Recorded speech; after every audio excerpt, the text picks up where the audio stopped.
Hello बच्चों, क्या हालचाल। स्वागत है आपका अपने चैनल के यूट्यूब इंस्टीट्यूट पे। आज हम बात करने वाले हैं सीयूटी 2025 में कुछ मेजर चेंजेस की। अगर आप सीयूटी का एग्जाम देने वाले हो तो आपको ये पता होना चाहिए क्या क्या मेजर चेंजेस किया गया है इस बार सीयूटी 2025 में। और दूसरी चीज, आप हमारे व्हाट्सअप चैनल के साथ जुड़ सकते हो। वहां पे आपको सीयूटी के रिगार्डिंग सारी गाइडेंस मिलेंगी, सारे अपडेट्स मिलेंगे। तो अभी जाइए हमारे व्हाट्सअप चैनल को ज्वाइन कीजिए, लिंक इन डिस्क्रिप्शन। जैसे ही आपका सीयूटी यूजी का फॉर्म रिलीज होगा मैं आपको अपडेट कर दूंगा। आप बस चैनल को सब्सक्राइब करके रखना ताकि नोटिफिकेशन आप तक पहुंच जाए और आप फॉर्म को इजीली भर पाओ। ठीक है, तो यहाँ पर देखो, यहाँ पर एक आर्टिकल के थ्रू यहाँ पे समझाया जा रहा है कुछ न्यू रूल्स के बारे में, कुछ न्यू चेंजेस के बारे में। यहाँ पे इन्होंने जो है इन शॉर्ट में दिया है। ठीक है, इन शॉर्ट में दे रखा है कि CUET UG 2025 to be in CBT mode only. तो बेसिकली ये बोला जा रहा है कि जो आपका सीयूटी यूजी 2025 का एग्जाम कंडक्ट किया जाएगा वो आपका सीबीटी मोड में कंडक्ट किया जाएगा। यानी कि जो आपका एग्जाम होगा वो आपका कंप्यूटर पे होगा। 2024 में क्या किया गया था कि जो आपका सीयूटी का एग्जाम कंडक्ट किया गया था वो आपका हाइब्रिड मोड में कंडक्ट किया गया था।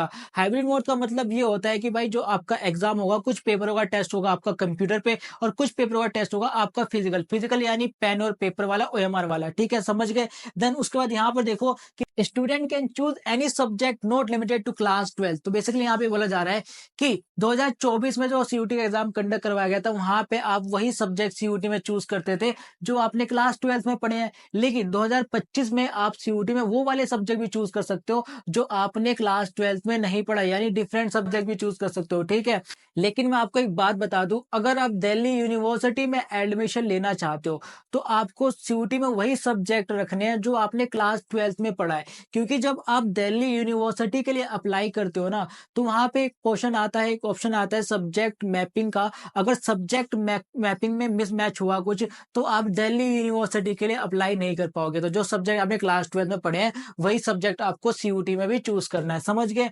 देन उसके बाद यहाँ पे सारे पॉइंटर्स तो नहीं दिए हुए, बट मैं आपको बता देता हूँ कि भाई क्या क्या चेंजेस किया गया है। सीयूटी 2024 में आप जो है मैक्सिमम 6 सब्जेक्ट चूज कर सकते थे, लेकिन सीयूटी 2025 में आप मैक्सिमम 5 सब्जेक्ट चूज कर सकते हो, ओनली 5 सब्जेक्ट चूज कर सकते हो। ठीक है, समझ गए।